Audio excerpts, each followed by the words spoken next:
Welcome to the EDF Power Solutions and Paddlefish Solar webinar on solar and land stewardship. Just a quick reminder, if you have any questions, you can submit them in the box visible in the Zoom feed. We'll try to get to as many as possible at the end. But if we don't get to your question, please feel free to shoot us an email at the contact that I will provide at the end of the presentation. And I or someone else from the team will get back to you. So just a bit about myself and my colleague Ian, who is here with me before we jump into the agenda. So my name is Jacob Brunel, and I'm a project developer with EDF. I've worked with the company a little over 4 years, and I've worked on solar projects across the Midwest from Michigan to Ohio to Kentucky and now Indiana.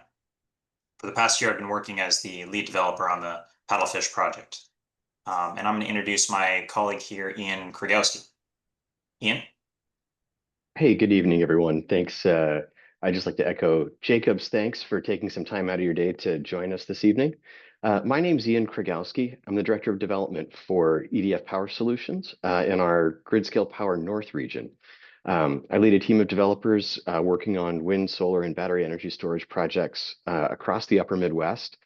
And I have been with EDF and its predecessor company, Inexco, for just about 25 years now, working on renewable energy projects and kind of all across the U.S. With that, I will turn it back to Jacob and be available to answer questions at the end of the presentation.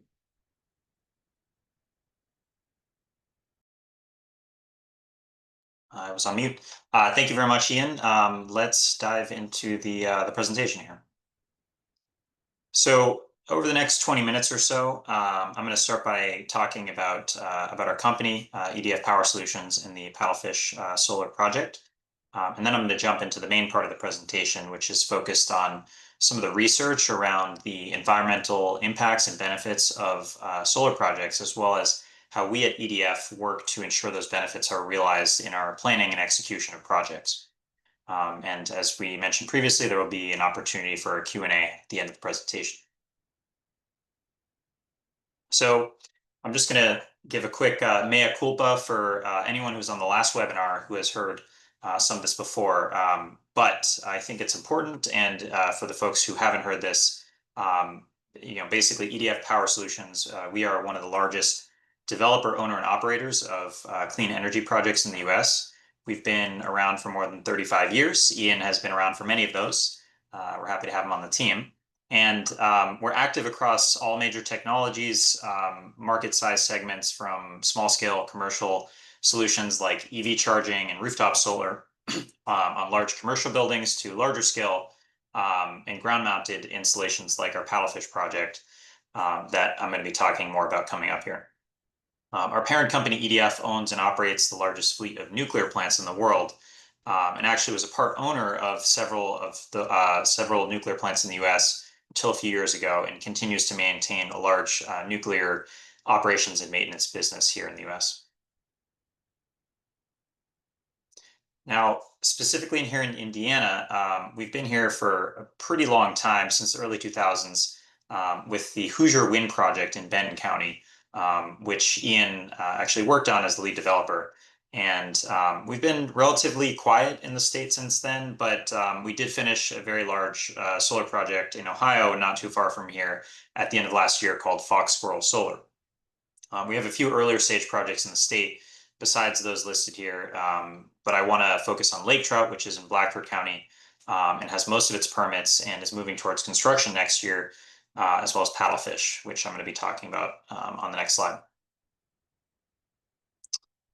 So Paddlefish, as some of you may already know, is proposed in southwestern Wells County and southeastern Huntington County. It would be a 350 megawatt project, which is enough electricity to power essentially double the amount of homes across both counties, so about 64,000 homes. And you can see on the map here a few things. So there's the black dotted line, which represents the county line here, and where the project crosses it, and the orange line, which represents the high voltage electric transmission line that the project would connect to, along with the project substation represented by the red dot in the middle. And so I do want to note that the project would be about 1,800 fenced acres. The land area you see here is larger than that, but the actual constructed fenced area would be about half the size of what you're seeing here. And the land is on private land, leased with 12 landowners, and except for the substation, which would be purchased. And the status of the project is that it's in the permitting stage. We have some preliminary agreements signed with the counties around economic development and decommissioning and road use. But additional approvals from both counties are needed before moving into construction. And the timeline for that would be somewhere between 2027 and 2028, and then it would begin generating electricity by 2029 or 2030. So now to the fun part, and I hope the folks who were at the last presentation have followed me to this point. I like to think that people are generally aware of the impacts that solar farms can have on reducing the need to burn fuels like coal to generate power for our homes and for the electric grid overall. And so that encompasses both the reduced emissions of greenhouse gases like carbon dioxide and methane, whose impact is more global, but also pollutants and toxins that have more of a negative environmental and human health impact here locally and regionally, like sulfur dioxide, mercury, particulate matter like soot, and others. And what I would mention here, though, is that the positive environmental impacts of solar can go far beyond that and be much more localized. So solar farms can improve local ecosystems and be great habitats for wildlife and pollinators, assuming that responsible management practices are implemented. And so these practices include things like planting native and perennial grasses around the panels, pollinator-friendly habitat, and wildflowers around the fence line, and larger native trees and shrubs on the perimeter of the project area. And I do want to mention that such vegetation planting has become increasingly common in the solar industry, as studies have shown that the presence of the vegetation actually cools the solar panels and improves their performance and efficiency. So it's to our benefit too, not just for the land. And once the solar panels are installed, they sit passively and generate no chemical emissions into the water, air, and soil, and no noise perceptible beyond the project fence line. And then different from traditional row cropping methods, there's no fertilizer or pesticide application and minimal herbicide application only required for the occasional spot treatment to deal with, really unruly woody weeds that escape the eye of sheep or mowers for one too many months. And then in the next few slides here, I'm going to go into some greater detail on a few recent studies that demonstrate the benefits of solar for soil and vegetation health, birds, pollinators, and small and large mammals. So before I get into that, I just want to mention the image here, which I think I was probably as surprised as many of you to learn that this is actually real. It's not AI generated, and it's from a test pit that was dug around the Land Institute in Oklahoma. So I think it's one of the coolest images that I've seen in a while. And one of the coolest things for me about working on solar projects is that it can also be thought of as a kind of native grasslands restoration project and brings many of the same benefits. Reintroducing the kinds of grassland, meadow, and prairie ecosystems that once dominated the Midwest in general and Indiana in particular, in the form of a well-vegetated solar project can yield benefits both above and below the soil surface. So, for example, some of the kinds of native plants that may be selected for the seed mix under the solar panels can have root systems extending up to 16 feet below the ground, which can improve soil structure and restore nutrients. Overall, solar farms give agricultural land a temporary rest from tillage, from chemical application. They allow organic matter to rebuild, soil microorganisms and fauna to thrive. The solar panels provide shade, which can lead to cooler soil temperatures and better water retention, and help with erosion and improving microbial diversity. Now, a few credible studies have looked at this, but I want to highlight one from the Argonne National Laboratory and the National Renewable Energy Laboratory from 2021. And this study was of 30 solar sites across the Midwest, and it found that well-vegetated solar facilities effectively become grasslands, and concluded that their soil can be expected to store up to 65% more carbon, export nearly 95% less sediment to the surrounding environment, and waterways and retain about 19% more water than their previous row crop agricultural use. So it shouldn't be a surprise that when soil is thriving, the creatures above it are as well. So another study from the Argonne National Laboratory from 2023 looked at changes in insect habitat and biodiversity metrics at several solar sites in Minnesota that were converted from row crop agriculture. And by all accounts, these sites were built responsibly with the same methods I mentioned previously. This study recorded rapid increases in habitat and biodiversity metrics at the solar sites, with a tripling of total insect abundance. Native bees, in particular, seeing a 20-fold increase in numbers.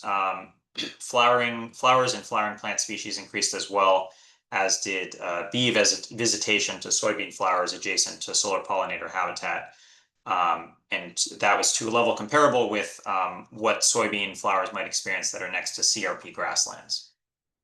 So it's not just a benefit to the land that the solar project is on. It can be a benefit to the surrounding land as well from a farming perspective. All right, what about birds? So for this study here, researchers looked at about 32 solar farms in Europe, and they found an increase in bird species diversity in abundance on solar farms compared to adjacent control plots. And this was most pronounced for solar farms that were on former cropland. And they're posited to be from the greater diversity of plant life on the solar farms now versus during their previous use, and as well as the accompanying increases in insect life that I mentioned on the previous slide, which provides greater abundance of prey for birds. So this is why these impacts are why conservation groups like the Audubon Society, Quail and Pheasants Forever, and other groups are so interested in the opportunities solar presents for habitat restoration potential. Small mammals as well can be found in solar facilities. So a study from the UK of 33 sites there reported 10 species of mammals present, including rabbits, hares, weasels, voles, shrews, foxes, and badgers. Mostly hares. I think 40% of the animals I saw were hares. So not quite this little rabbit here, but something like that. And when you think about it, it makes sense why you'd find these small mammals on well-designed solar sites, because they can fit through the gaps in the kind of game fencing we use that their predators, such as coyotes, find a hard time fitting through.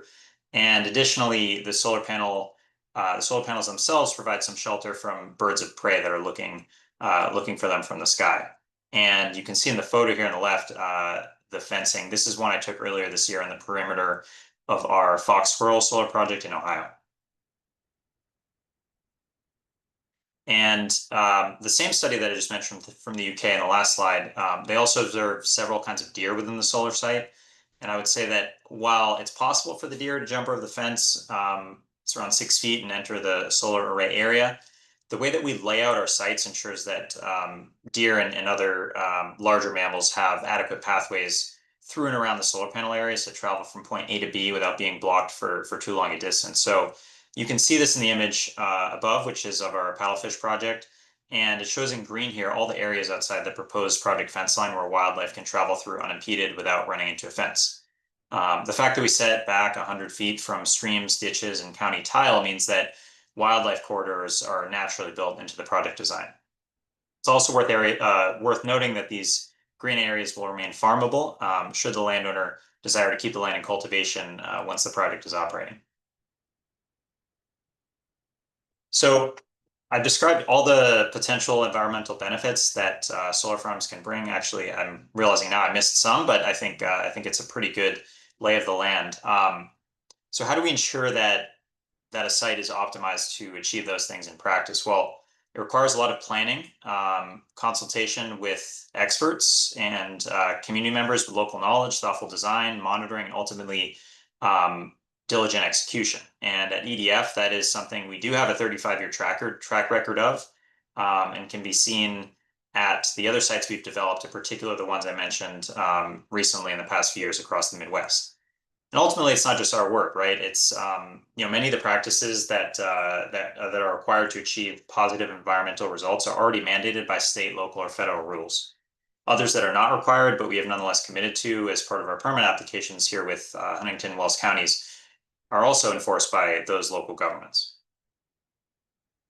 So more specifically, I think about this in stages. There's a pre-operating and development, operating, and decommissioning stage. In the pre-operating phase, we conduct desktop research to inform site selection, seeking out large tracts of land close to high voltage power lines and electrical substations with high electric demand, and ruling out, for example, land that is overly steep, heavily wooded land that is likely to contain habitat for sensitive species, old cemeteries, and other significant cultural resources, and all kinds of wetlands, streams, and floodplains in general.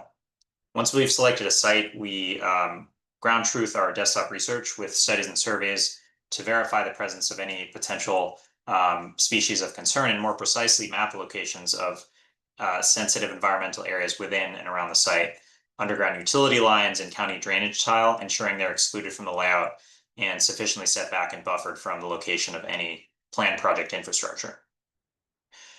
Participating landowners in the project are also major players in the process. Their feedback is vital to understanding key things about the land that may not be obvious to the naked eye. For example, the location of buried pattern drainage tile.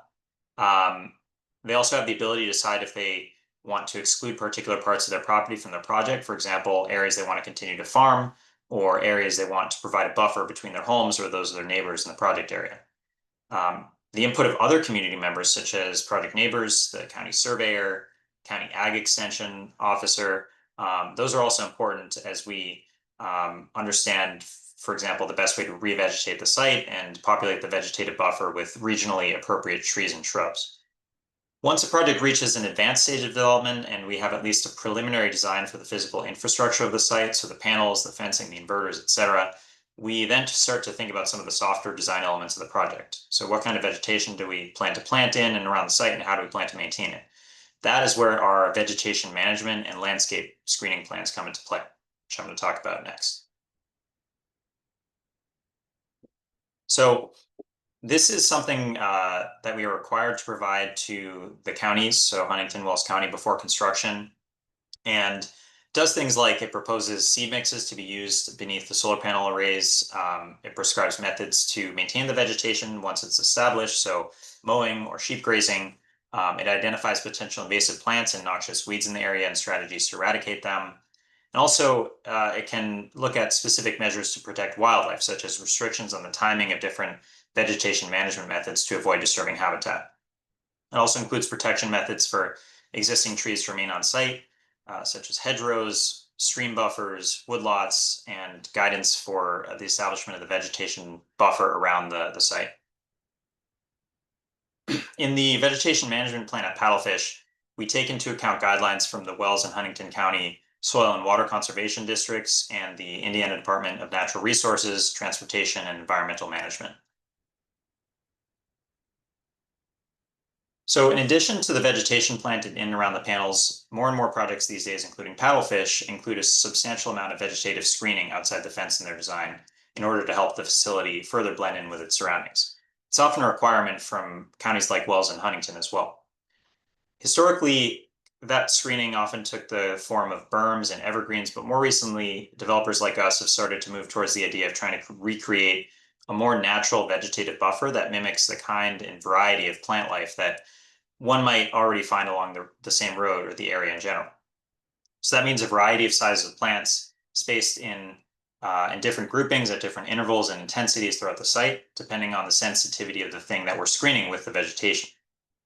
In addition to serving as visual mitigation, these plant buffers can also become habitat for birds and other animals and serve as a helpful windbreak for the fields and homes in the surrounding area. In the Paddlefish plan, we propose to use a combination of native trees, shrubs, and perennials, including oaks, which are a notable keystone species that hosts hundreds of beneficial insects, serviceberry, which is a small flowering tree with fruit that is consumed by dozens of bird species and small mammals, and spicebush, which is an early spring flowering shrub that attracts native pollinators. So you can see a bit of that in the image above, not the plant names, but at least the kinds of plants, general categories. This is taken from the landscape plan we submitted to Huntington and Wells counties as part of our permit application and is available on our project website along with the vegetation management plan from the previous slide. And you can see a little bit of the illustration of, what would it look like at ground level when you drive by the solar site. And you can kind of see that the panels are mostly hidden here with a few kind of peeking out. So switching gears a little bit, after construction and upon beginning operations, the site is of course producing electricity, and the main goal of the maintenance team is to ensure that everything is running smoothly. But there's also significant vegetation management work happening, and that's actually part of keeping the facility running smoothly. So there's trimming, there's mowing, there's reseeding as needed, there's sheep herding, and there's the perimeter vegetative screening, which is planted at 6 feet high from day one, as required by the Wells County zoning ordinance. That will also be growing during this time and may require trimming and replacement of trees that don't take. So other issues that the site team deals with, so solar panels and other equipment can sometimes be damaged due to extreme weather, rocks kicked up by equipment driving around the site, or any other number of reasons. So at EDF, we've committed to recycle all broken panels and contracted to do so in 2023 with Solar Cycle, which is a nationally recognized recycling company. We're happy that Solar Cycle is able to recover and reuse over 90% of the material in the solar panels we send them. And there's little risk in contamination, even if we didn't recycle them, frankly, from the kind of crystalline solar panels we propose on the paddlefish project for a few reasons. First, solar panels are required to undergo a toxic leaching procedure test managed by the Federal Resource Conservation and Recovery Act of 1976. And such tests in the past for this kind of crystalline solar panel we use have found them to be non-toxic, which is why, as I mentioned, even if you did dispose them in ordinary landfills, it would be those are accepted. But again, we do have a recycling commitment, and we plan to fulfill that. So second, solar panels are largely made of glass and solar cells, both of which are mostly silicon, actually all silicon, which is the second most abundant material in Earth's crust. It's extracted from quartz and sand, and so it's pretty innocuous. And to make a solar panel, you take those solar cells made from silicon and you sandwich them between a plastic encapsulant layer, tempered glass, and a metal frame, typically aluminum.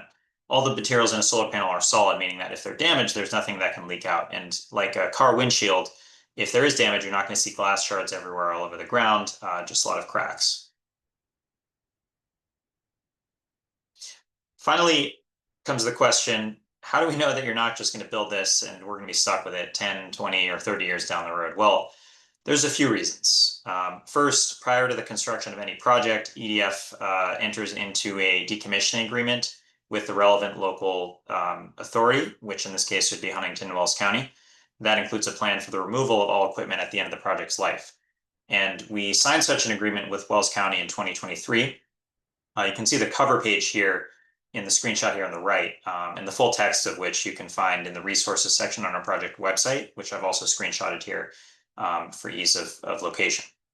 If the Huntington portion of the project moves forward there, we would expect to come to terms on a similar agreement with that county. As part of these decommissioning agreements, Paddlefish is required to set aside and hold, for the duration of the life of the project, a financial surety for the expected costs of decommissioning for the site before the project can begin operating. And per the terms of the agreement, the amount would be determined by two Indiana licensed engineers of the county's choosing, and is required to be updated every 5 years to account for inflation and any other cost changes. The agreement requires the removal of all infrastructure within the solar arrays, drainage, remediation, decompaction, reseeding of disturbed areas, and a number of other measures. And you can see more about this again on the website. The entire process would be expected to be completed in 24 months after cessation of operations, and that would include an additional 6-month time at the end for monitoring and sufficient time to reseed any areas as needed. And if that weren't enough, our leases with the landowners themselves contain their own form of decommissioning agreement, which has much of the same obligations as our agreement with the county. So that is it. If you want to learn more, there are a few resources that I would suggest. First, you can check out our website. As I mentioned, the FAQ and resources section are particularly valuable. All the plans and studies and surveys that I mentioned are available on that website. If you don't want to dig around there, we will be covering a few more of these topics in the coming few months in some additional webinars. We had our first one in August, which was an intro to how utility scale solar farms work and what they look like up close. If you didn't watch that one live or after the fact, I would still strongly encourage you to do so. There's a lot of valuable information there, um, generally on how some high level stuff about how solar works. So, um, future topics we may cover include economic impacts, a detailed look at construction, drainage, road use, sound and glare, and even a deeper dive into decommissioning. If you aren't on our mailing list, but you'd like to be, and you'd like to receive information from us about these webinars or other project updates, please reach out to us at the email here listed. And lastly, I want to make a quick plug for the Purdue University RSTEP program, which stands for Renewable Energy Siting through Technical Engagement and Planning. It's a little bit of a mouthful. They do some guided site tours of wind and solar sites throughout Indiana every month or two. I'm not sure if there's going to be another one before the end of the year, but I would encourage you to look at their website and keep yourself in the loop. And you can actually enter sites and learn about them and talk to the community leaders who oversaw the permitting of those sites, who've seen some of the economic impacts. They're quite valuable. And these tours are they're designed mostly for public officials, but actually there's often space for anyone who wants to join them to do so.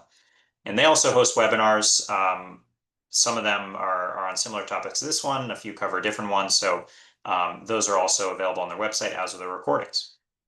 So with that, I will open it up for any questions here. So I'm going to give it a minute for folks to submit questions, and then we'll dive in.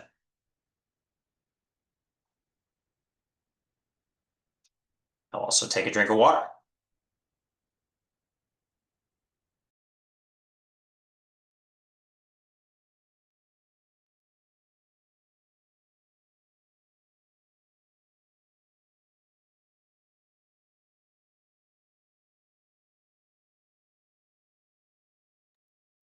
Um, okay, well, one that I'm seeing here, and I think this is one we get a lot, is essentially why are we doing this on farmland? Why can't we do it on rooftops, on top of parking lots and the like?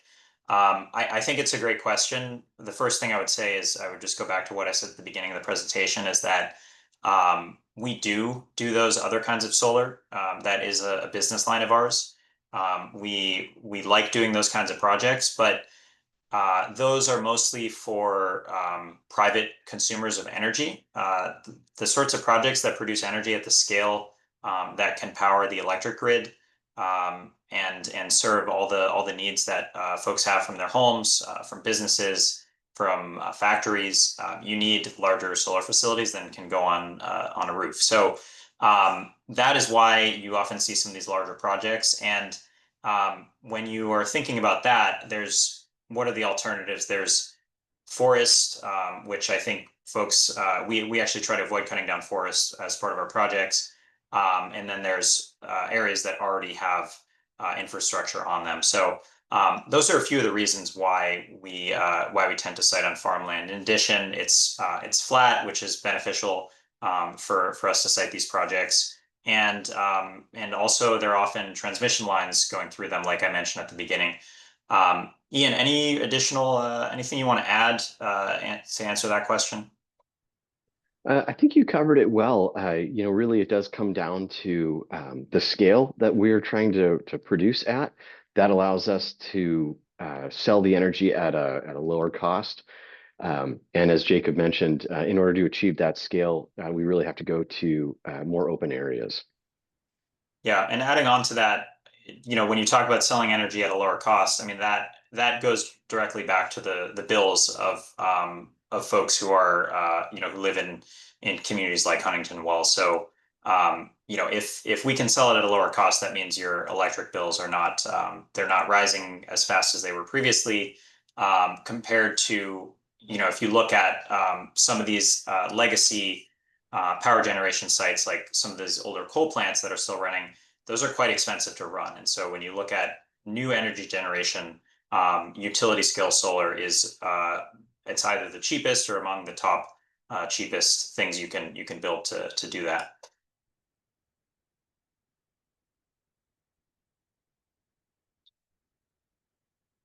I'm not seeing any other questions here right now, but I'm going to give it another minute.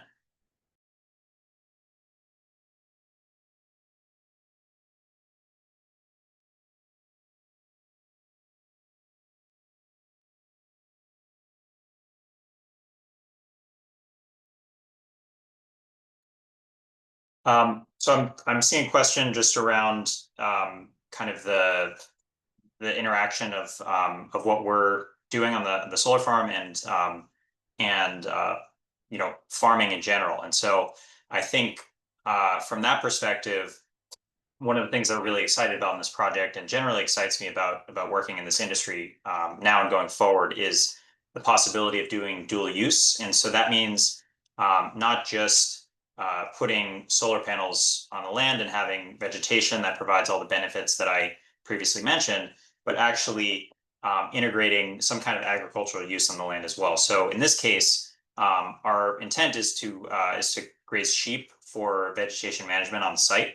And so what that would allow us to do is it may reduce our costs for that because we don't have equipment we have to maintain, and it's providing also an income for someone from the local community to be able to continue using the site for agricultural purposes. So that's one of the things that I think is really cool going forward about solar. And actually, I've seen some interesting proposals. I mean, there's all kinds of experiments going on with different kinds of crops, specialty crops under the panels that do well with the shade that they provide. So things like pumpkins, for example. I'm not saying that this is something we're going to see immediately on paddlefish, but I think we're open to kind of exploring different kinds of pilots and things we can do on this project if folks have ideas. So yeah, that's one of the things I'm excited about here as far as integrating farming and solar in the same site.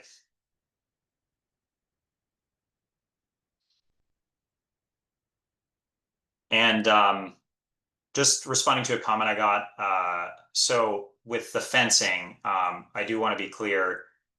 You may have seen older solar facilities that were built, maybe 10 years ago, and they have chain link fence, barbed wire on top. I mean, I don't think that looks good either. And luckily, the industry in the past 5 or so years has moved away from that. And now what we use for projects that we build is game fencing. So woven wire fencing, wooden posts, try to have it blend into the surroundings as much as possible. That's our goal with the fencing. That's our goal with the vegetative screening and the trees we plant. So yeah, I hope that answers your question.